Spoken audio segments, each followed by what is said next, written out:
Okay, I want to welcome you all to this course, HK 210 Foundations of Kinesiology. I'm Mark Bean and I'm your instructor. You should be able to see me down there in a little small box in the right hand corner of your screen. What I want to do is just kind of in this introductory video to walk you through this course as the way I see it working. Of course, you probably are all aware the university's gone to Blackboard and away from WebCT. That's caused some changes. Some of you may have been familiar with WebCT. I'll try to point out a few things that I've seen so far that are different. But it's pretty much just to kind of introduce you to how I think things will go. Now, you'll see on your screen here, when you go into your Blackboard, you should have a list of courses. On one side, you have announcements. This should be an indicator of any significant change that's going on, and that's how I'll use that. These are all my courses. We're only dealing with the HK 210. I'm going to go into the course now. Hopefully when you click on, and you always have to deal with pop-up blockers. Let's see, in this case I'm going to have to let it go. There, well, maybe not. There you'll see the course. And you guys, although this is on mine, I'm going to hide that right now. That's for me to see. You should see nothing but this top panel.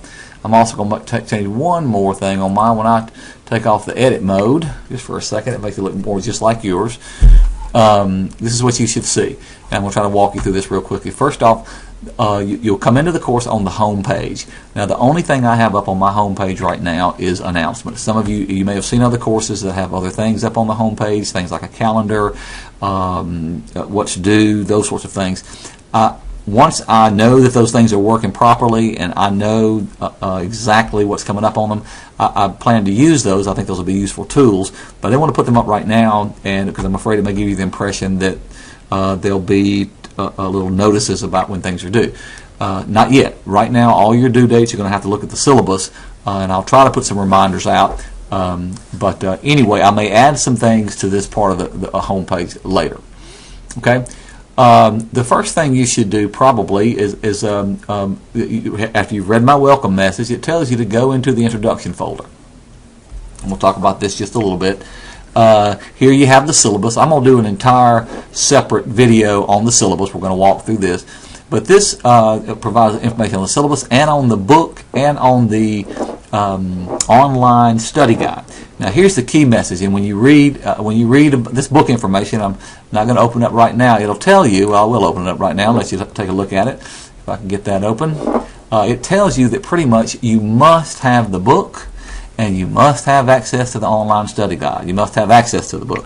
Now, if you purchased a brand new book, brand new hardback book, the online study guide came with that purchase. And if you open up the cover of your book, it will give you instructions on how to get to that. You'll have a little access number. I'm looking at mine right now. It'll tell you how to get to the online study guide. If you bought a used book, or you're borrowing a book, or you're sharing a book, then you're going to have to purchase the online study guide separately. Now, two of you may decide to go in and do that together. That's fine. But you have to have access to both of these. Okay, again, if you bought the book new, it comes with it. If not, you're going to have to purchase it, or you're going to have access to it. It's just, I plan to use it a great deal. And by the way, the online study guide is an excellent source of activities that we can use. Okay, let's go back to the introduction, folder. And you'll see you can order the hardback online if you want to. The hardback is also in the bookstore. You can order the ebook. The ebook's a little bit cheaper. That's fine. Again, the study guide, if you purchase either one of these new, the study guide, online study guide comes with it. If you want to purchase the study guide itself, I think I can't remember the price of that. I think it's around $30. And you'll deal with you'll be able to access that and use that. And then there's some online study guide instructions that you'll see there also. So look over this information. Bottom line is you've got to have the book. Okay, we'll go to the discussion board now. Now, when you go in, you should see. Many of you have already replied. You should see my welcome post.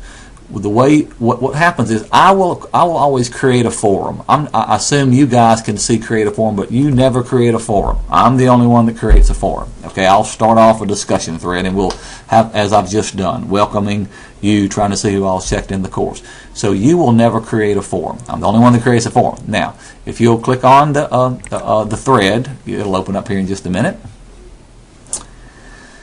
And and there you go. You'll see all of your posts that you've put up. Okay. Now, here's the deal. If you just want to reply directly to my question, then you will create a thread. You click create a thread, and so in a sense, you'll be replying directly to my question. That's what most of you have done. Now, if you want to respond directly to somebody's post, then you would click on their post. Let's just say I'm going to click on Blake Kennedy's post. Okay, it should come up here. And let's see, I'm going to scroll down and see that Blake tells me I'm a pre-PT major. My classification is a freshman, be working off campus. All right, now if I wanted to say, thanks so much, Blake, I would just simply hit the reply button, and that would go as a part of his thread. That means I'm replying to Blake. If you're responding to me, you'll simply create a new form. Real simple. Watch for these. When I start a new discussion board, I'll post it and make an announcement for you. Now I want to jump back real quickly. There's one feature of Blackboard that I really don't like that WebCT had. WebCT, once y'all may recall if you've used it, once there was a new discussion post posted, there was a little push pin that would be glowing right here when you came into the course, so it let you know that you had a new message. Same thing with the email. I can't remember exactly what it was, but it was glowing or something to where it let you know that there was a new email. We all are going to have to go in and check the discussion board every time. I'll try to post an announcement once there's a new discussion board, but particularly with email, and I've got to remember to check my email, so be patient. I'll try to go in there and check that every time. Remember to check that, but you have to too. There's no indicator there to tell you that there's something new. You're going to have to go in and check it. Course email works the same way as it normally does. I won't go over that. That's very simple. Finally, this course is going to be broken down into 5 different units, and if you look at your syllabus, which I'm going to go over in a separate video, you'll see how that works. Every time we start a unit, I'm going to start a new, this is called a content module, I think it is, or a content link, and we'll call them Unit 1, Unit 2, through all the way through 5. Now right now I've only got one thing posted in Unit 1, and that is your assignment 1. Each assignment is, for the most part, is related to a chapter. Assignment 1 is to Chapter 1. Assignment 2 is to Chapter 2. I may later on have to merge a couple of chapters, but for the most part, that's what it's going to be. Each assignment is going to consist of 5 questions. You will simply download that, and I've got this already open. You'll download that. It'll give you a due date. You'll put your name on it, and then you'll simply read the questions, go into the chapter, and respond to those. I want you always to either block and copy or retype the question with your response. Okay. These are not one sentence answers. As you can see, I've taken 2 or 3 sentences to write the question. I expect at least that for you to respond to them. I'm trying to give you a little guidance. I always want you to read first, then write later. But you should respond to each of those and then return those to me. Each one of those are worth 10 points. I'll evaluate them and send them back to you. And you can see in this first example, there are two of these that use the activity guide, use the activities in the online study guide. So you have to have that. Question 3, you ask about activity 1.1, and I believe it's question 3. I'm sorry, question 2 asks about 1.1. Question 3 asks about 1.5.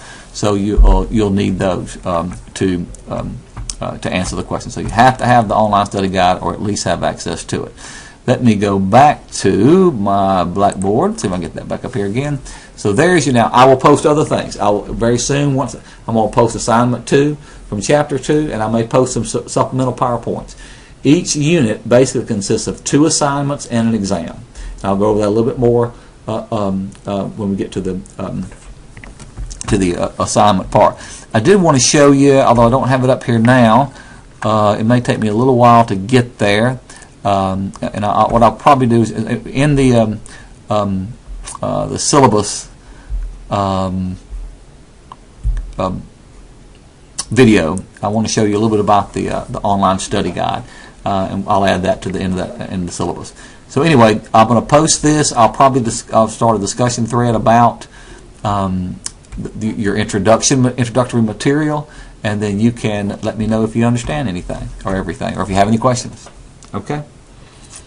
I look forward to your replies.